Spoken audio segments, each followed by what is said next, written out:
30 Seconds Over Tokyo 1944 is a classic World War II film that dramatizes the Doolittle raid, the first U.S. airstrike on Japan following the attack on Pearl Harbor.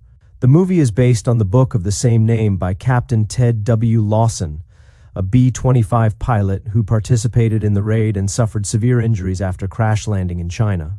The film follows Ted Lawson, played by Van Johnson, a young and devoted B-25 pilot, as he and his wife Ellen, Phyllis Thaxter, enjoy a peaceful life before the war intensifies.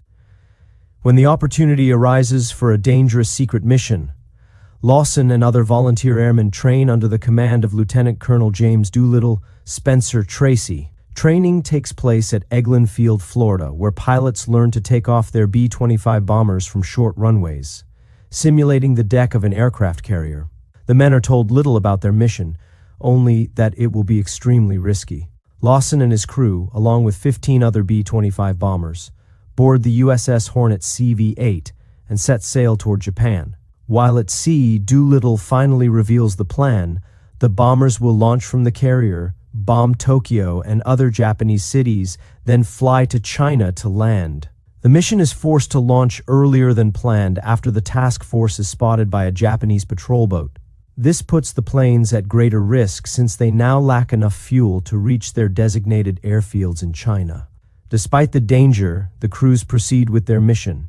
Lawson and the other pilots successfully bomb their targets in Tokyo, facing little opposition from Japanese defenses. The raid, though causing minimal physical damage, is a massive morale booster for the United States and a psychological shock to Japan, proving that their homeland is not invulnerable. After the bombing, the crews continue toward China, but fuel shortages force them to crash land or bail out in hostile territory. Lawson's aircraft crashes into the surf off the coast of China, severely injuring him and his crew.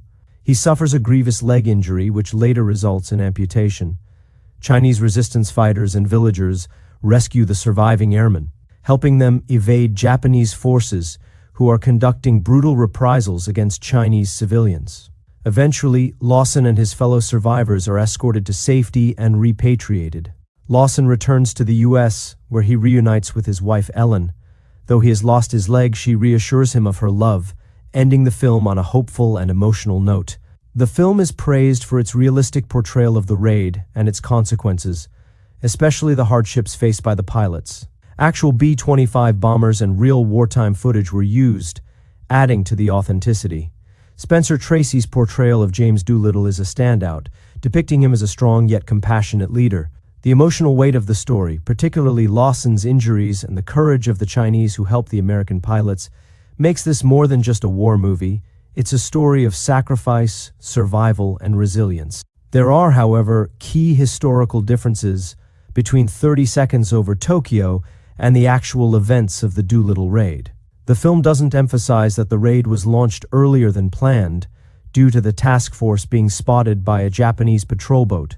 The plan was to launch about 400 miles from Japan, but after spotting an enemy vessel, Admiral William Bull Halsey ordered an early launch about 650 miles out.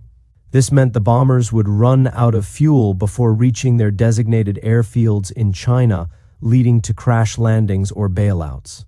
The film depicts little Japanese resistance during the bombing run and suggests that the bombers hit important military targets. In reality, some Japanese anti-aircraft fire and enemy fighters did try to engage the bombers, though the surprise of the attack meant resistance was light. The actual bombing caused minimal physical damage, mainly hitting industrial areas, fuel depots, and military facilities. However, its psychological impact on both Japan and the US was enormous. The film largely omits the horrific Japanese reprisals against the Chinese civilians who helped the American pilots. After the raid, the Japanese launched the Zhejiang Jiangxi campaign, killing an estimated 250,000 Chinese civilians in retaliation for sheltering Doolittle's airmen. Entire villages were wiped out by Japanese forces, and many Chinese who aided the Americans were executed. The film avoids this aspect, likely due to censorship, and the focus on a more uplifting, patriotic tone for wartime audiences. Spencer Tracy's portrayal of Lieutenant Colonel James Doolittle is accurate in showing him as a strong leader who deeply cares for his men. Doolittle originally thought the raid was a disaster because all 16 bombers were lost, and some airmen were killed or captured. He expected to be court-martialed for the losses, but instead, he was awarded the Medal of Honor and promoted to Brigadier General for his leadership and bravery. 3 airmen were killed during crash landings while 8 were captured by the Japanese. A further 3 were executed after a mock trial. 1 later died from mistreatment in captivity. The remaining 4 were kept prisoner until the end of the war. Most raiders eventually made it back home after being rescued by the Chinese. Despite some omissions and dramatizations, 30 Seconds Over Tokyo is one of the more historically accurate World War II films of its time.